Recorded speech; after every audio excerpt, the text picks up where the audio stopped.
Hello everybody, this is Tip Top MTG here today with another Magic the Gathering video. In today's video, I'm going to be looking at some complaints about MTG Arena. So, a little while back, I did a video that I titled, Why MTG Arena Sucks. And essentially what I did is I went on the MTG Arena forums and went to the feedback section and basically just picked the most recent complaints and some of the more popular complaints. And then in a video, I talked about whether I thought they were valid. I also, by the way, got feature requests, so we'll talk about those here today as well. But I gave my opinion. Do I think it's a valid criticism? Would I like to see the feature requests implemented? Do I think they're right? Do I think they're wrong? And that's essentially what I'm going to do here. We're going to look at a bunch of feedback about MTG Arena, and I'm going to go over it. So why don't we jump into this? The main purpose of this video is not to say MTG Arena is a terrible game. I love MTG Arena. It's the reason I play it every day. I just think there are many things that could be improved, and so you can kind of take this as a, here are some things I would like to see improved as well. So why don't we jump into this? Starting off, we have this. So this is a post by Sly Fox on the forums, and I'm not going to read the whole thing, but essentially the point of this one is Wizards of the Coast needs to go back to 3 sets at a time. He says, years ago, and for years and years, Wizards of the Coast would release a set with a new mechanic or two. Then the next expansion would give us more cards to work with those mechanics. Then the third set release would have even more cards for that mechanic. Then you would get a core set. Then you would get an expansion set that introduced new mechanics. And so it would be this kind of loop of, instead of, let's take last year, for example, or even this year, right? Theros Beyond Death had themes of enchantments and escape and all of this. And then we move into Ikoria, which has, caring about creatures, caring about counters, caring about non-humans, mutate, very, very different things. And yes, there are cards from Ikoria that work well with Theros Beyond Death cards, but they're not mechanically structured after each other. And so the argument here is what they want Wizards of the Coast to do is to start designing sets with designing sets with the next one and the previous one in mind to be mechanically similar. And actually, I would argue that they're already starting to kind of do this in 2 ways. First, Zendikar Rising, Strixhaven, and Kaldheim, which are the next 3 sets, not in that order, I don't know why I didn't say them in order, but they will all have modal double-faced cards, which kind of shows that they're more interested in doing maybe sets and themes over multiple sets that don't happen on the same plane. Yes, in the past we would get 3 sets in a row that all happened on the same plane, and it felt like this grand adventure. Oh, we're returning to a plane? That means this huge deal, not just, oh, here's 200 and something cards and that's it. And I do think that's fine. It's fine to go back to a plane for multiple times, but also, do I really want to stay in a place like Ikoria for multiple sets? Not at the moment, not really, but I do think that a little bit more interconnectivity between the sets they release is good. And again, not only with the double-faced cards, but Innistrad. We're getting 2 Innistrad sets. That's the first time, really, since blocks have been discontinued, outside of Ravnica, that we are seeing, 2 sets that are probably going to share a lot of mechanical focus. Yes, one's about werewolves, one's about vampires, but I'm going to assume the key features of Innistrad are going to be in both, and so I really want to see what that looks like. Another thing is because, a mechanic may get more support because it is in multiple sets, it means we might get less broken cards because they don't feel like they need to push as many cards because, we'll have more mechanics down the line, and I actually think the idea works really well, but I don't want every set to just be, we're going to this plane, 3 sets of it. We're going to this plane, 3 sets of it. I think that occasionally doing a bigger set would be good, though. Next, and by the way, some of these are more Magic related, not MTG Arena related, but just because of how that relationship works, I kind of have to talk about them together. Next we have Teferi's Tutelage and milling 3/4 of my deck on turn 4. Anyone else think this is completely overpowered? Uro banned, now it's time for Omnath, which, by the way, at the time of filming this, Omnath has already been banned. Embercleave needs to go. So I just want to sum these all up. These are, this card is overpowered. Ban it. First off, I just want to say I don't think the forums are the right place to do that. There are better avenues to complaining about card power, and I feel like just complaining on the forums about, this card's too overpowered is not that great, especially things like Teferi's Tutelage. Yes, it is annoying when you get milled, but I don't really see anyone running Teferi's Tutelage. Like, yes, the stupid Rune Crab is in Dimir shells, but Teferi's Tutelage, at least, I am not seeing as much of. So I feel like even Embercleave like isn't that big of a deal right now. So I think, these are the kind of complaints that I would kind of downplay. It's, these aren't real, first off, complaints about MTG Arena, but they're also not super valid. Yes, Omnath needed to be banned, but outside of that one, the other ones are like, yeah, you probably lost to it, but I don't know how bad they really are. Next we need guilds in MTG Arena. Friendly guilds, guilds in game, guilds where you can make friends, play casual tournaments, and whatever else you can think of with social interaction. No guild-related prizes should be funded by Wizards of the Coast, so no one feels forced to join some particular guild just to earn some extra cards or cosmetics. So, in a lot of other games, they have things like guilds, alliances, trying to think if they go by any other clans, and what they essentially are, they are a group of people that work together and do tasks together, and generally you get rewards by doing that. This person wants guilds that are kind of just a group of people that don't actually get rewards, but you can do things with your group. For instance, it may be easier to battle your group. I don't know how essential this really is. Honestly, a feature like this that is so optional, I can't really complain if they were to add it, because I could literally just ignore it. But I do think looking into it a little bit more, casual tournaments is probably something I would focus on here more. Not so much that we need guilds in MTG Arena, but we need a better way to do tournaments and have people organize tournaments. And yeah, friendly guilds could be cool. Think about it. Your FNM store can set up a guild, you can join your FNM store, then maybe they can send out codes through MTG Arena, and then they can do all the sorts of this fun stuff. So I think that it could be a really awesome way to encourage people to go to their local game store. So I think it could be a really cool idea. I just don't know how likely that really is. Okay, so we have this long post. Why don't we break down just a couple parts of it? So, kind of going in a little bit here, this thread is clearly just about a bunch of different ideas about how to improve Arena, which is kind of what I wanted and why I chose it, even though it is so long. Let's take a look at some things they have to say. The formats to play in MTG Arena are very limiting as far as to how players decide how you want to play. I see the drafts, but I've only played a few times due to the cost in relation to what I can afford and play. I don't want to spend 500 gems on a game mode that is flooded with decks that are overwhelming the Arena community play queues. I don't want to spend 500 gold on a play mode that is flooded with the same overwhelming decks everyone plays against. I am left to play in the play queue, standard, historic play queue, where, may I add, net decking is an issue, but also not an issue. Okay, let's stop there and just kind of go over. This person says, I want more formats, which I think is a completely fair thing to say. Yes, standard and historic are very similar, so one of them's bad, the other one suffers a little bit, but historic is becoming more independent. They say, okay, drafting is too expensive, it's fine, you don't have to draft, so sealed, whatever. I don't want to spend 500 gems on a game mode that is flooded with decks that are overwhelming the Arena community. I'm sorry, I'm not understanding what format is he talking about here. What do you spend 500 gems on? Is that a quick draft? No. I'm not exactly sure what he's referencing here. The 500 gold is, I believe, the historic constructed and standard constructed modes, which I think he's saying is just, there's overwhelming decks, basically standard too powerful, and so he's left with the play queue, standard, or historic play queues. First off, he is missing Brawl. Brawl is an amazing format that I actually think fixes a lot of the problem that he's going on here, where it's like, oh, all these decks are overwhelming, they're too powerful, and Brawl kind of turns down that power level, is a lot more casual, and the fact that he's excluding it here, I think, is either the fact that he just doesn't reference it as a real format, or that he just is excluding it for the point of his argument. Either way, I just want to say, I think there's a lot of different ways to play right now. They're constantly doing fun events, but I do think, obviously, more events is better. So I'm not trying to say, oh yeah, no, don't be asking for new formats. I'm just saying I don't think it's that huge of a deal. And if you don't like Limited, and you don't like Constructed, and you don't like Standard, and you don't like Historic, and you don't like Brawl, do you like Magic? Like, maybe you do like Legacy or something, but right now that's not MTG Arena. And then he goes on to talk about net decking. I think net decking has its negative and positive impacts on the game. My experience playing Arena has had a more negative impact on my thoughts about Magic. I do not play Arena every day. Some of us do because of all the lockdowns and can't play due to restrictions that were forced, whatever. We're not really going to get into that part, but when I do play, I get frustrated playing the same Omnath deck, which is now banned, Red deck, Control deck, Rogue Mill, and Party decks that are flooding a majority of the formats.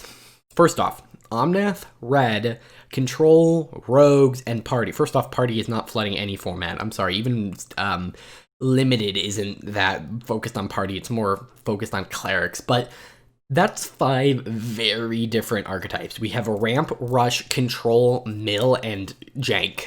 Like, that's a pretty balanced. I'm not trying to say Omnath was a good format to play in, but just the fact that he's saying that the same and then names like 5 different archetypes. If you don't like those archetypes, do you really like Magic?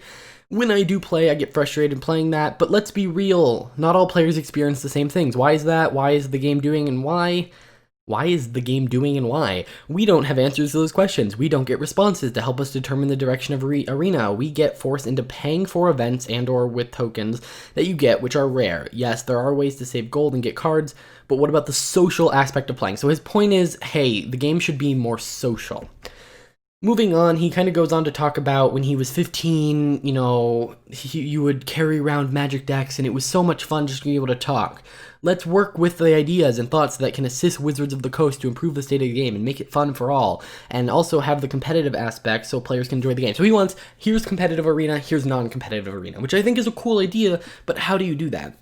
So he says, let's promote original decks again instead of net decking. In an age where the internet is so accessible to everyone that plays Arena, it's never going to happen where, there is just a time where people aren't going to net deck. People want their wins. I guess if you're not encouraging people to win, I guess, but then if you're not encouraged to win, what's the point of playing? Yes, to have fun, but you kind of have fun winning. If you just keep losing, you're not having fun. So I guess maybe there's that motivator, but then people are going to want to just win, and if everyone's playing jank decks, then you're going to have that one person who really wants to win, so then they net deck. So it's really hard to do. So then they say, let's get rid of timers in casual games so players can converse over their decks and play during matches. I completely disagree. You want in the play queue for there to be no timer, so my opponent can just sit there until I decide to concede? I think that's an awful idea. That one, your general point is you want Magic to be more social, less competitive. That's an issue with competitive play. Anything where prizes are on the line or rewards are on the line, people are going to instantly be competitive about it. Sure, you can go play direct challenge and there is no timer for you. There is none of that. So if you really want that experience, you can kind of use direct challenge. But for everything else, people are playing to win, and people are going to be jerks and just sit there if there's no timer. And then they also want better moderators on the forum, which I completely agree with. Moderators, there needs to be people on the forum who are from Wizards of the Coast that are talking with the community. Right now, no one does that, so that's very disappointing. Let's move on. We have feature suggestion deck pools. I'm not really sure if this is the best place to put this, but there's a feature I've wanted on Arena for a while, so I figured I'd post it here and see if it gained any traction. What I would love to see is the ability to form deck pools for a deck. Basically, you could select cards from your collection, or uncollected, that would be part of a deck pool, and then when you're building, you basically get to see only the cards. There's like a setting to just only see those cards. So essentially what he wants is a maybe board, a section where you can mark cards that you're like, ooh, that could be interesting in the deck, but I don't want to add it, and I don't have space in my sideboard. So what am I going to do? Well, you kind of just have to remember them. But he wants a kind of maybe board where you can put cards that you may want to play with in the future, or maybe say, oh, I'm going to put this in my maybe board, and if I manage to collect the card, I'll put it in, but I don't want to forget about the card. So I think this is a really good idea.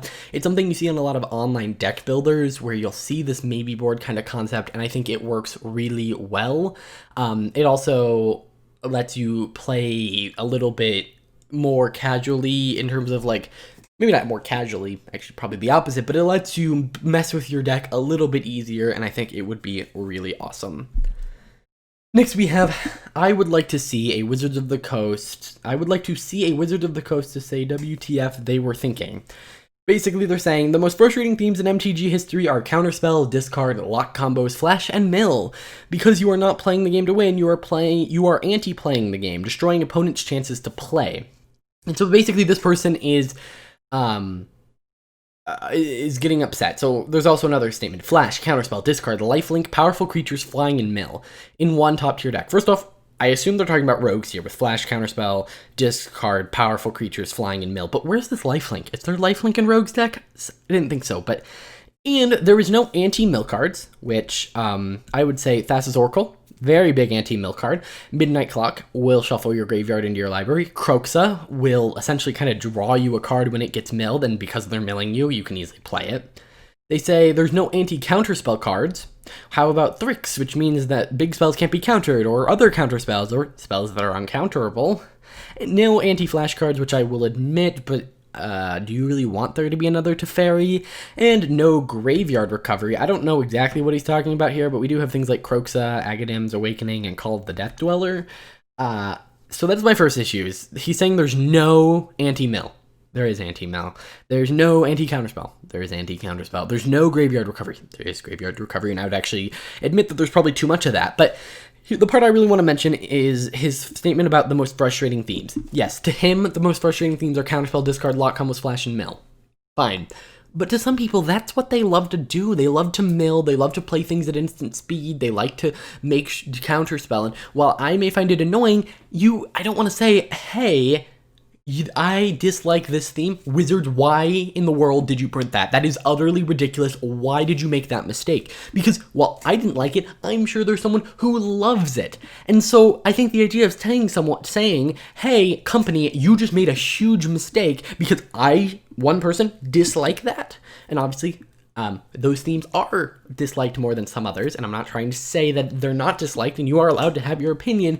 I just think that saying, hey, giving the reaction of WTF, they were thinking that you're not the only player in the world. Sorry I'm ranting on this. It's just whenever I see people go, oh, I dislike A. Wizards, I hate you now because you printed A. Why did you think that was a good idea? Because I like something, that must mean everyone likes it. And if I dislike something, that means everyone dislikes it. But that's not the case. So I think that's a little bit of a statement that I would really like to avoid in the future. I want to make sure that I never say anything like that. If I do, please call me out. I don't want to make it sound like I'm invalidating how you like to play the game.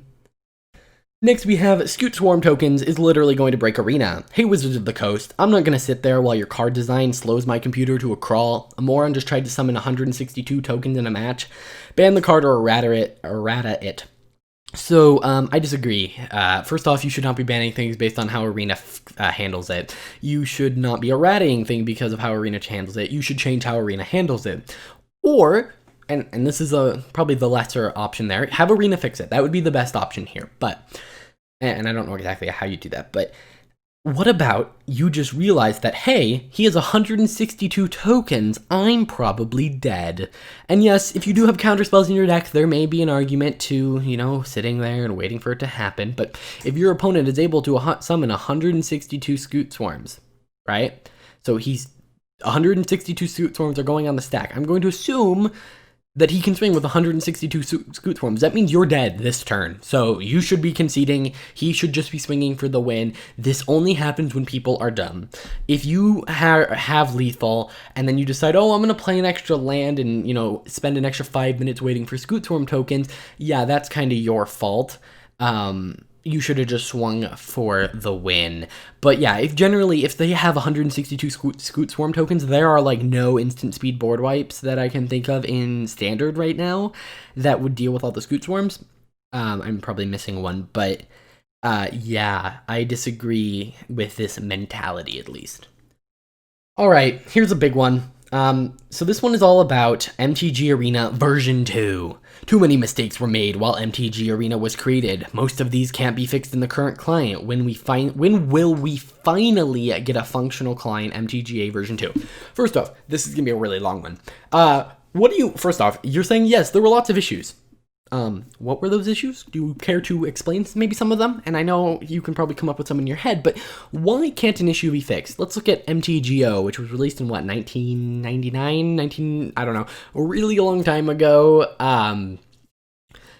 It has had issues, lots of issues, but they've never just been like, we're just gonna replace it. And he says finally, as if, oh, we should have gotten version 2.0 like a while ago. The game's been out for a whole, I don't know, year?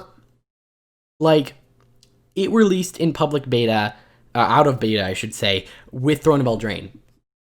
It is now only a year later, and he wants a 2.0 already. He wants to get rid of it. And I don't know if his idea is, let's get a whole new client, everyone's collections are reset, let's just start from the beginning. That sounds like an awful idea. And then what can't be fixed? I don't understand this. Why? Okay, performance issues, those can be fixed. Those are things that can be added later on. Creating a whole new client is actually going to lead to more bugs because you start out with more bugs. And Let's continue down this path. I decided let's not just read the main post. Let's continue. Okay, here's a couple things that were said. MTGA was created to look good, not be playable. First off, yes, one of the main ideas was let's make Magic fun to watch because that's how you get a game to be popular. Think about it. If you want your game to grow, what's the thing that will really help it? Well, let's say being the #1 game on Twitch. How do you do that? Well, by not having boring gameplay like Magic the Gathering Online. But it also is designed to be playable. I mean, they literally made a rules engine that was so complex that it learns over time based on the amount of key mechanics it has in it. So the idea of they just kind of ignored gameplay is completely weird, and not weird, completely ridiculous. He then says Arena is too fundamentally flawed to be the future of Magic the Gathering. Alright, you want to talk about fundamentally flawed? Let's talk about paper Magic. What is fundamentally flawed about paper Magic? Well, it's really easy to cheat. You know, you could easily throw a 5th copy in your deck, you could have marked cards, you could have one card that's like slightly more bent. You have to kind of play with sleeves to actually play the game, but that's not actually sold with it. And then, you know, you have to have these token things, and it feels all like gambling. And, you know, that's just the beginning of what are some fundamental flaws of MTG in general, in paper, that are kind of unique to paper. But, like, MTG Arena has its own set of problems, and I will admit that there are problems. But the idea of, because something is fundamentally flawed, replace it? I'm sorry. First off, fundamentally implies that from the base core, I don't see too much that's flawed about a free-to-play MTG Arena game that looks good and plays well. There's nothing fundamentally about Arena that makes it play poorly. That's something they can fix, and I expect them to coming soon. They're going to see, oh, everyone's complaining about performance, which seems to be better recently. Let's spend a lot of time working on that, and I think they will. The issue is with that when they do that, then people start complaining, oh, there's not enough features, So we just need to kind of unite our message. Do we want more performance? Do we want more features? I would rather have better performance, and then they can move on to features, but we'll have to see. Either way, then he goes on to say, Wizards of the Coast does not have much confidence in the longevity of Arena, and that is that they have plans to make a new app from the ground up and as a better product. Okay, he believes this. Okay, yeah, apparently this guy just, like, works for Wizards of the Coast and knows that, yeah, they have no faith in Arena. That's totally not why, when they release new sets, they don't advertise Magic the Gathering. They advertise MTG Arena alongside it. They have no faith in it whatsoever, even though it is one of their biggest, like, growing markets. You know, they've shown the most growth in the digital space since, like, forever. So I think that, you know, he goes on to say, oh yes, it believes me to believe that Wizards of the Coast doesn't have much confidence in the longevity. If they were doing that, they wouldn't be working towards Pioneer. They would just be like, oh yeah, we're just going to do like Standard and Historic, and it's not going to go back to Pioneer because we're just kind of biding our time until we get a new version. They wouldn't be doing all of this infrastructural work to move towards Pioneer. And then he goes on to say, I also have no idea why Arena runs so poorly. Maybe the engine. Probably not the engine, but whatever. You first say, oh yes, I know, like, they definitely don't have longevity, your confidence in Arena, but then also goes on to say he has no idea how Arena runs. So yikes. Next we have MTGA should stick with its original purpose, standard simulator to attract people to tabletop Magic. Client is not able to offer more. Okay, big issue here. MTGA should stick to its original purpose. The original purpose is to be a free-to-play Magic the Gathering experience. When did they say, oh yes, MTG Arena is just a standard simulator, which is essentially one big ad to go play paper? No. If you look at all the new card games, you're not seeing new physical card games. They are all digital. And unless Wizards of the Coast kind of catches up with the time, which is kind of what they did with Arena, they would have been left behind. You know, they would have had all their competitors have decent free-to-play options, and they would have been just stuck in paper. And I'm not saying they would have died, but I'm saying that they would not have as much growth. Yes, MTG Arena can attract people to paper, but think about it. If I'm playing Arena and it only has Standard, and Standard kind of stinks right now, it's not doing a very good job bringing people over to paper. But if it has all these formats, they might go, oh, maybe I do want to play some, like, actual paper Magic. And then if they do and they realize Arena's better, well, then that's good. They wouldn't have played paper Magic, but they will play Arena, which means Wizards of the Coast has another customer. So the idea that MTG Arena should just be a standard simulator to attract people to tabletop is utterly ridiculous.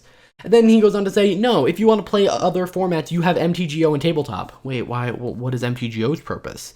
MTGA wasn't created to be a full-fledged MTG platform. No, they definitely didn't build a rules engine that works by, you know, learning other mechanics to then grow. They totally weren't expecting to add the backlog of cards. They're totally not working towards Pioneer as we speak, and they say it'll never be one. Why? I don't know. They totally can't go back in time and add older sets to Arena. That's impossible. Actually, the big argument here is performance is bad. Adding new cards doesn't really affect performance. It may affect the economy, it affects lots of other things, but the performance of the client has nothing to do with the amount of cards in the game. Next we have, there will never be Commander. You need a full card pool. First off, wrong. If you're telling me that, someone said this later in the post and it was a really good line. If say they release a new Commander product into paper Commander, and then 3 weeks later it gets added to MTG Online. In that 3-week gap, is there no Commander on MTGO because they don't share the same card pool? How about the fact that Arena Standard actually gets cards from new sets before before Paper Magic? Does that mean that Paper Magic isn't real Standard, or that Arena Magic isn't real Standard? What is your argument here? Commander's actually just based on a set of rules, and also the fact that you think there will never be a full card pool is, I think, ridiculous. Next we have, but that should be on the radar when building an Arena version 2.0. First off, they're talking about multiplayer here. I think multiplayer could come to an Arena quote version 1.0. If by the way, if all these people are talking about version 2.0 as a way of just updating the client, like a huge update that just updates the client to look different in a major way, that's fine. But the way people are wording this, it seems like they want this to be a whole new executable, a whole new program, but I don't see that happening. I can see a major maybe update to Arena. Maybe that's what they've been working on and why features have been a little slower, but I don't see version quote 2.0 being just a whole new game. But they say it can be better, but compared to what we had in the closed beta, they've come a long way, and I appreciate that. Yes, they have come a long way from the beginning. Let's take a look at how bad the game looked, how just everything wasn't great. We didn't have Brawl, we didn't have Historic, we didn't have all these extra formats, and now we do. And then he goes on to say, I really doubt there'll be Modern, Legacy, Vintage, or Commander in MTGA. Really? Modern's not that far out from Pioneer. I mean, like, there's a big gap there, but I don't see that being that crazy. Game is missing many important features. I'm not going to tell you what those features are. The only one I can think of is multiplayer, and actually for Modern, Legacy, and Vintage, you really don't need multiplayer. But I can't think of what their, quote, important missing features are. The only one, again, is multiplayer. I guess custom rules? I don't know. And then we're going to talk about this one. So while free-to-play is a good economy model for other formats than Standard, I really doubt it. Digital is not the future of Magic the Gathering. I'm sorry, digital is the future of almost everything. Digital is the future of games. Digital is the future of Magic the Gathering. Digital is the future of movies and everything. Everything is moving into a digital space, and I'm sorry if you are stuck in the mindset that MTG Magic the Gathering is a paper game. Yes, it is a paper game, and yes, they make more money on paper than digital, but to say that digital is not the future of Magic, I'm sorry. In 30 years, I would not be surprised if Magic is still around, which is I don't know. I would not be surprised if digital makes more money than paper. That's just how things are. People are a lot more willing to try a free game than they are to realize, oh wait, this is $4 per booster, and I'm not even going to get all these cards, and it's going to cost me $300 to build this deck. That's a lot harder to get someone to go in versus here's at any time, you can play anytime, anywhere, you don't even need friends, and it's free. That is so much more appealing. It is the future. Then we have client is not able to offer more. Yeah, I don't understand why can't the client offer more. And then we go on to this guy who essentially talks about the comment he's replying to is basically saying the MTGO economy is better, and like it's better for newer players because yes, it's much cheaper to build decks than MTGO where you're actually paying for the price of the cards, where on MTG Arena the worst mythic in a set costs the same as the most expensive, which means that it's generally pretty cheap. If I wanted to build an Omnath deck, which is I believe what his example is, it's going to cost me a lot more on MTG Arena online, and it's going to be a lot harder to entice players to try the game when you're having to actually buy cards that you don't own. And yes, you can buy cards that you don't own on Arena, but you don't have to. And also, you're not paying extra because a card is good. You're paying the same amount whether the card is good or bad. So I think that I agree with this person. Arena is a much better economy. Also, it is possible to play Arena for free. It's not really possible to do that with MTGO. All right, and then this is one of the more preposterous one. MTG Arena's economy is worse than MTGOs. Again, I kind of talked about that earlier. It is more directly, and it's you can get what you want immediately, directly, and cheaper. Sorry, it's easier to get a card on MTG Arena. You don't need to go through some bot to buy it. You literally just click on the card you want and click craft. Directly, you're buying it directly, quote unquote, buying it directly from Wizards of the Coast, not from some bot. And cheaper, no, it's a wild card, not money. And then they talk about MTG Arena is here for almost 3 years, and it's still the same stuff. No important features requested since day one. Oh, no important features? What about Brawl? What about older formats? What about remastered sets? What about player drafting? What about sealed? What about any of that? And again, people keep saying the MTG Arena is missing major features. What features are you talking about? Multiplayer? Let me know in the comments down below. What features are people really furiously wanting on MTG Arena that are core to the MTG play experience? Chat? I don't want chat. Either way, unnecessary formats and features were added. Okay, what unnecessary format was added? Historic is needed to make sure that your old cards aren't being useless, and so that they can add older sets for draft experiences, but also have a home for those older cards. Brawl is a nice alternative to Standard when Standard kind of sucks, so I don't see. And then unnecessary features. Yes, every game has unnecessary features because to you they're unnecessary, but to someone who, like for instance, if you don't have friends, the friends feature isn't useful, but to someone who has friends, that could be useful. And I say that so I have friends, to trust me. In MTG Arena, you have to have all cards to play Historic. No, you only need 60, and actually, about 24 of those are going to be lands. You only need like 36 cards to play Historic, and unlike MTGO, you don't have to actually like buy the cards. Building a Standard deck takes the same amount of wild cards as it takes to build a Historic deck, so keep that in mind. Because the meta is changing every month. Actually, it changes less than Standard because Standard, rotates, and it has 4 sets per month. Like Amonkhet Remastered, yes, it added like 1 or 2 new decks, but goblins are still good since Jumpstart. So just yikes. And then remastered sets are an absolute disaster. No, he's not going to expand on that, but they're a mess. They totally weren't a fun drafting experience, added fun new cards to Historic, and changed some things up. No, they didn't do any of that. It was just awful. I'm not going to tell you why it was awful, but it is awful. And then 4-color Omnath is way over $400 on MTG Arena. That is false. It's 4 mythic rare wild cards. And yes, okay, so you need like, 18 packs to buy a wild card. It's 200 gems per pack. So it's like, what? It is a decent amount of money, but on MTGO, let's say it costs $300 to get 4 Omnaths on MTGO and $400 on Arena to get the wild cards for it. The difference is on MTGO, you are only getting Omnath. On MTG Arena, you have opened like 40 packs and you get 4 guaranteed Omnaths and a bunch of rares and a bunch of uncommons and a bunch of commons that you also got. So I guess technically if you saw a deck, you had 0 wild cards, it could be more expensive on Arena, but it doesn't have to be. It could actually be free on Arena. And also, again, you're getting other things. Yes, if you're just looking at 4 Omnaths versus 4 Omnaths, it may be more expensive on Arena, but it's not the case because you also get a bunch of other stuff.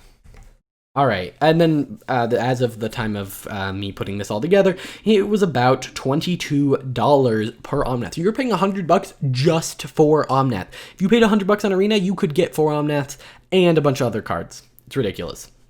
Either way, let's move on to other things. We got damage non-incremental. I think Arena's a lot less fun now that damage is dealt to your opponent, that it isn't incremental, but only gets accumulated after it's over. Essentially, in the past, what it would do is every creature that swung at your opponent, it would reduce their life. So if they are at 30 and you hit them for 5, they'd go down to 25, and then the next creature would swing, and they would go down to like 22, and then 20. But now they just all do their swing attack, and then at the end it drops. And I actually really love incremental damage. It makes it feel so much more powerful that it's like 3, 2, 1, 0, -2, -3, and it occasionally does this, but this is kind of another point. I want more consistency in MTG Arena. Sometimes it does this incremental damage, sometimes it doesn't. It would be nice if it just always did. Okay, hey gang, for some reason the official MTG Arena calendar hasn't been updated, and it has been by now, but the point is this is 2 things. MTG Arena calendar should be in game. You should be able to see all the events that are coming up, all the events that are running, how long they're running for, and then also they need to make sure they're updating their calendar. If they're only going to have an online one, it needs to be updated at all times. Either way. And then, this is my last one, I believe. Well, if you're playing best of 1, I'd say that's pretending to be Magic. Okay, This kind of relates back to the flash, counterspell, discard, disliking those. Because you don't like something, that does not mean that, oh, it shouldn't exist, it doesn't count as Magic. Okay, this riles me up. Every time I see someone say, oh, best of one isn't Magic. You know what? You know what a majority of the games of Magic are played as? Kitchen Table, where guess what? They are best of one. I would put money on the fact that more best of one games of Magic, even excluding MTG Arena, are played than best of three, because when I'm playing, Commander, when I'm playing casually with my friends, I'm not doing best of three. And if you are looking at this from the Arena sense, just because you dislike best of one doesn't mean it doesn't count as a format of Magic. It's ridiculous to say that, oh, I don't like Brawl, so just playing Brawl doesn't count as playing Magic.